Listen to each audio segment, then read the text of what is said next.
sait que François Mitterrand est très politique en 1930. On va chercher un peu notre champ. Il y avait été à Saint-Antoine une consultation pour la fraternité. Il n'y a pas à rappeler les valeurs de la République, elles sont omniprésentes. La République, elle se fonde sur ce qu'incarnent des professionnels, des militants associatifs, mais même des personnes malades, dans ce vivre ensemble et cette mobilisation contre la maladie auprès de personnes vulnérables. Donc le lieu du soin, le lieu du sanitaire, du médico-social, mais aussi d'autres lieux du soin, l'école, la prison parfois, d'autres lieux aussi où on défend les valeurs de la République en étant soucieux de l'autre, sont des lieux emblématiques de notre démocratie. Et il faut comprendre que c'est une force de la démocratie que de reconnaître cet apport essentiel à ce qui nous est constitutif, au pacte social. Ce trésor est fragile, précaire, et qu'il faut tout faire au moment où on nous parle de refonder la République, à la suite des attentats, au moment où on nous parle de la barbarie, pour se rendre compte qu'il y a des lieux d'humanité et que ces lieux d'humanité doivent être investis avec beaucoup de sensibilité et de reconnaissance par la cité, de façon à reconnaître aux professionnels ce qu'ils font et ce qu'ils sont. Je pense que lorsqu'on s'engage dans un métier qui touche au care, aux valeurs de la sollicitude, quand on est sensible à l'autre, en situation de vulnérabilité, qu'on soit soignant, qu'on soit encore une fois dans le sanitaire, dans le médico-social, mais aussi dans d'autres implications dans la cité, je pense qu'on a déjà une vocation, une capacité d'écoute, d'attention. Donc la formation doit renforcer, doit étayer. Et je pense déjà qu'il faut avoir, non pas une prédisposition, mais une capacité d'aller vers l'autre et d'être sensible, d'être affecté par ce qu'il vit. Ça, c'est le premier point. En ce qui concerne les formations, elles ne doivent pas être programmatiques, elles ne doivent pas être prescriptives. Il faut uniquement rappeler aux uns aux autres qu'on a la chance de vivre dans une démocratie, qu'elle a des valeurs fortes, notre République, la liberté, l'égalité, la fraternité, et c'est pas uniquement pour mettre au frontispice des établissements publics, c'est à faire vivre, à incarner. Et quand on est sur le terrain, impliqué auprès de personnes qui ont précisément besoin de justice, de fraternité, de présence de l'autre, eh bien on fait vivre ces valeurs, c'est-à-dire on les défend, on les incarne.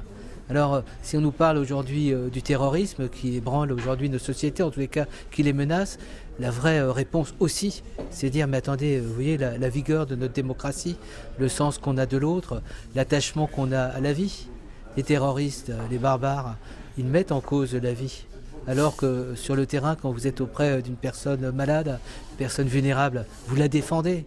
Et j'allais dire sans acharnement, uniquement parce que c'est un devoir de sollicitude, de solidarité.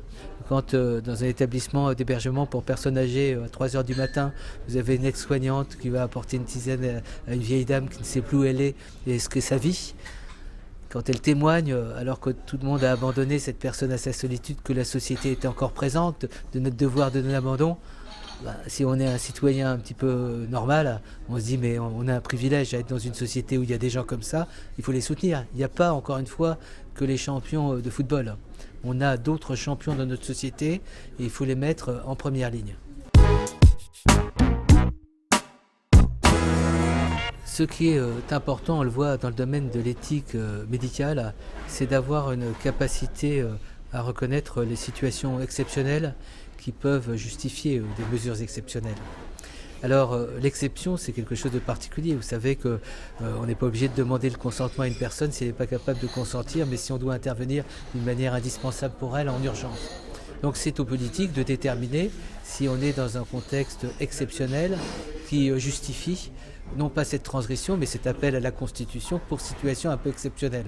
Je ne fais pas de la politique. Uniquement, je transpose ce modèle et je pense que dans une démocratie, il faut qu'il y ait adhésion. Et il ne faut pas qu'il y ait unanimisme et que les gens puissent s'approprier un processus décisionnel. C'est la même chose dans le domaine de la santé ou de la médecine.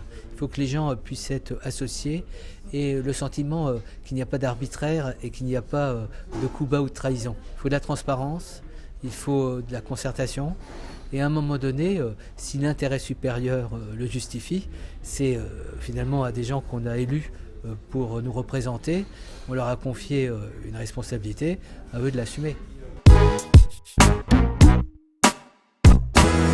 Depuis une vingtaine d'années, mon parcours de philosophe a pour contexte le lieu du soin, l'hôpital, les structures qui accueillent des personnes en situation de vulnérabilité. Et au moment où on nous parle de refondation de la République, j'ai voulu contribuer à cette réflexion à travers une initiative à laquelle NIL est associée. C'est l'initiative Valeurs de la République du soin et de l'accompagnement, une mobilisation des professionnels de la santé, du sanitaire, mais au-delà sur les questions de la société, de la cité, qui aujourd'hui sont des urgences à penser. Et dans cet ouvrage, j'essaie de donner à voir en quoi nos professionnels, les milieux associatifs, dans le sanitaire et dans le médico-social, défendent sur le terrain des valeurs qu'ils n'ont pas besoin de refonder.